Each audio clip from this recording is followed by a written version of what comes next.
राबड़ी जी के नाम से 2022 से 2028 तक ऑलरेडी अलॉटमेंट हो चुका है और 28 तक इसे न कानून खाली करा सकता है न कोई मुख्यमंत्री। आग्रह करता हूँ ये सब मुख्यमंत्री करना बंद कीजिए, आप मुद्दा पे बात कीजिए।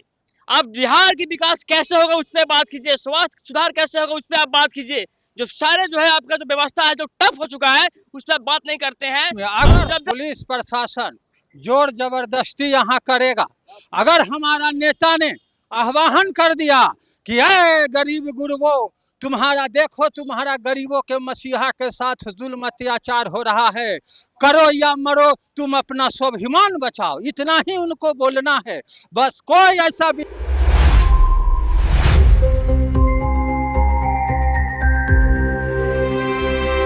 देखिए, जिस बंगले को लेकर सियासी जंग छिड़ी हुई थी, राजनीतिक चर्चाएं चल रही थी, हमारी मौजूदगी उसी आवास के पास है। जी हाँ, हमारी मौजूदगी 10 सर्कुलर आवास यानी राबड़ी आवास के पास है। आपको दिखाएंगे। देखिए, यही राबड़ी आवास है। यहाँ पर अभी भी कार्यकर्ता मौजूद है। आपको बता दूं कि हमारी मौजूदगी का कारण क्या है, क्योंकि 30 मई, जी हाँ 30 मई को सम्राट सरकार द्वारा भवन निर्माण विभाग द्वारा राबड़ी आवास पर एक नोटिस आता है जिसको खाली कराने की बात की जाती है। कई सारी नीतीश कुमार की सरकार में भी राबड़ी आवास को खाली कराने की बात की जा रही थी, पर 30 मई को भाजपा की पहली बार सरकार बनती है और आपको बता दें 30 मई को एक नोटिस आता है जिसमें राबड़ी आवास को खाली कराने की बात की जाती है। ऐसे में आज 15 दिन बीत चुके हैं। जी हाँ, आज 15 जून है और 15 दिन का अल्टीमेटम दिया होता है राबड़ी आवास को खाली कराने को लेकर, पर आज 15 दिन लास्ट हो चुका है और ऐसे में अब तक कोई भी सुगबुगाहट राबड़ी आवास से नहीं दिख रही है। कई बयानबाजी भी हुई थी सुरक्षा गार्ड को लेकर, पर आपको बता दें कि हमारी जो बातें हैं राबड़ी आवास को लेकर हो रही है और ऐसे में आज जिस तरह की चर्चाएं चल रही है, आप देखिए किस प्रकार से अब तक कोई भी यहाँ से न तो कार्यकर्ता हिले है, ये सुरक्षा गार्ड के करीब है और साथ ही साथ आपको बता दें कि नहीं राबड़ी आवास से कोई सामान निकला है।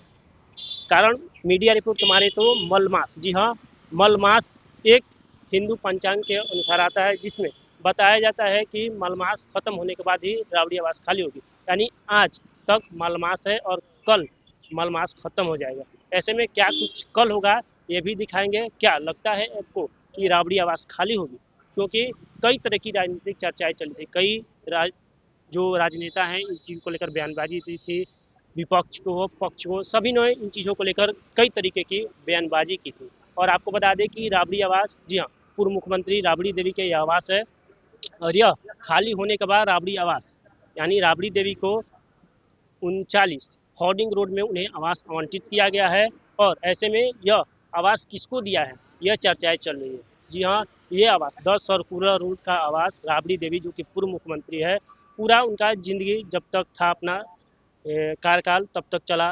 राबड़ी देवी हो, तेजस्वी यादव हो और उनके जो भी लालू प्रसाद यादव हो, सबका लगभग अपना करीब 20 साल 25 साल इसी आवास में दिए हैं और ऐसे में ये आवास खाली होने के बाद भाजपा कोटे से मंत्री, जी हाँ पशु और मत्स्य संसाधन विभाग के मंत्री हैं नंद किशोर, उन्हें यह आवंटित आवास होगा। ऐसे में क्या कुछ कल होगा यह देखने लायक होगा कि क्योंकि कल मलमास खत्म होता है और 15 दिन का अल्टीमेटम खत्म हो चुका है।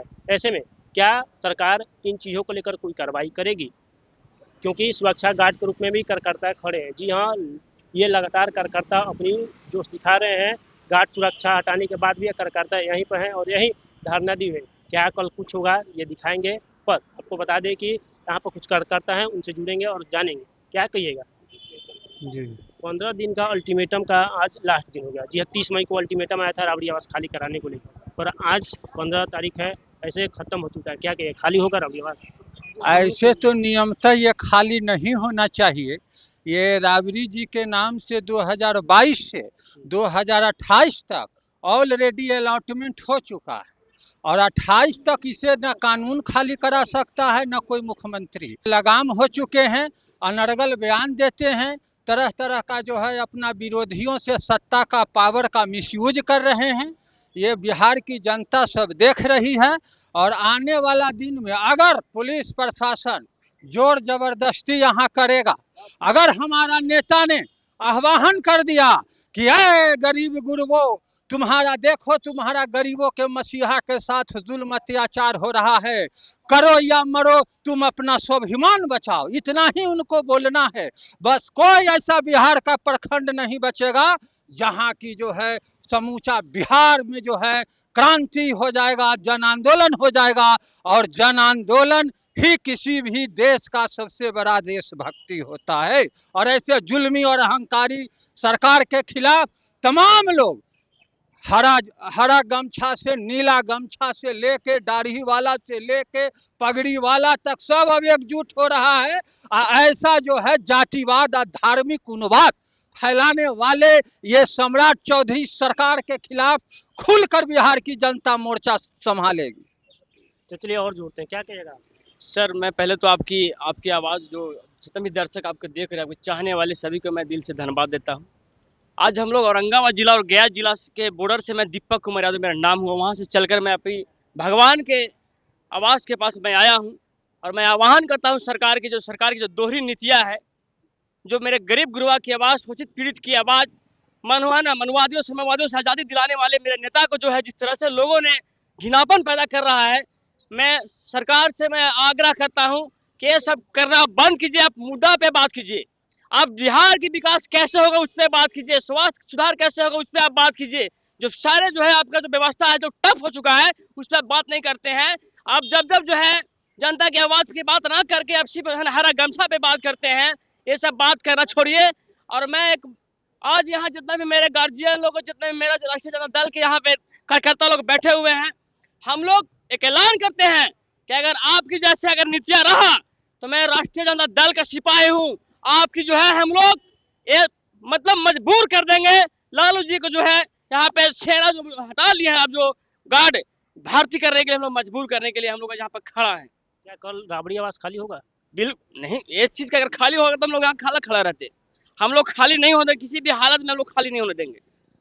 और मैं आपको जो सरकार जो है वर्तमान में ये कभी भी मुद्दा पे बात नहीं करती है, ये सिर्फ हरे गमछा, सिर्फ जाति का टारगेट लेती है, इस पर बात करती है। आप देख सकते हैं जो अत्याचार जो बढ़ा हुआ है बिहार का, ये आपसे छिप नहीं है। बहुत जल्द में आज का जो घटना है, बहुत दुखद घटना है, जो रोशन सर के जो भाई का जो हत्या हुआ, ये बहुत बड़ा जो है बिहार की शमशार जो है सरकार के जो है दोहरी नीतियाँ को देखने को दिख रहा है।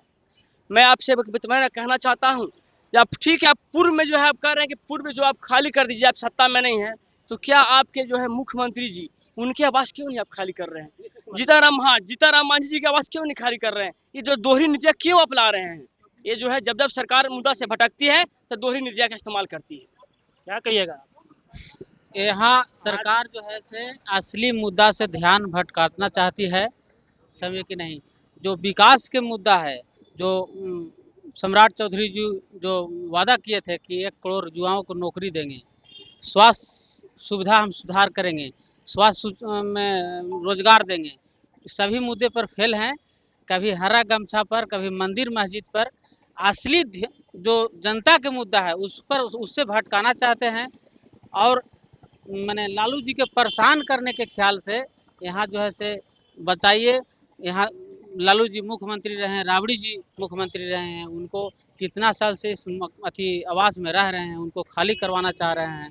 क्या कल खाली हो सकता है? क्योंकि 30 मई को एक नोटिस आई थी जिसमें कहा गया था 15 दिन का अल्टीमेटम दिया था, और आज 15 जून है और आज अल्टीमेटम पूरा हो चुका है। क्या कल खाली हो सकता है? बिल्कुल नहीं खाली होगा। हम लोग लालू यादव के सिपाही हैं। हम लोग चाहे जितना संघर्ष करना पड़ेगा, हम लोग किसी कीमत में आवास खाली नहीं होने देंगे। इसके लिए चाहे जो भी करे पड़ेगा, हम लोग सरकार को मजबूर करेंगे कि सरकार आवास किसी हाल में नहीं हम लोग खाली होने देंगे।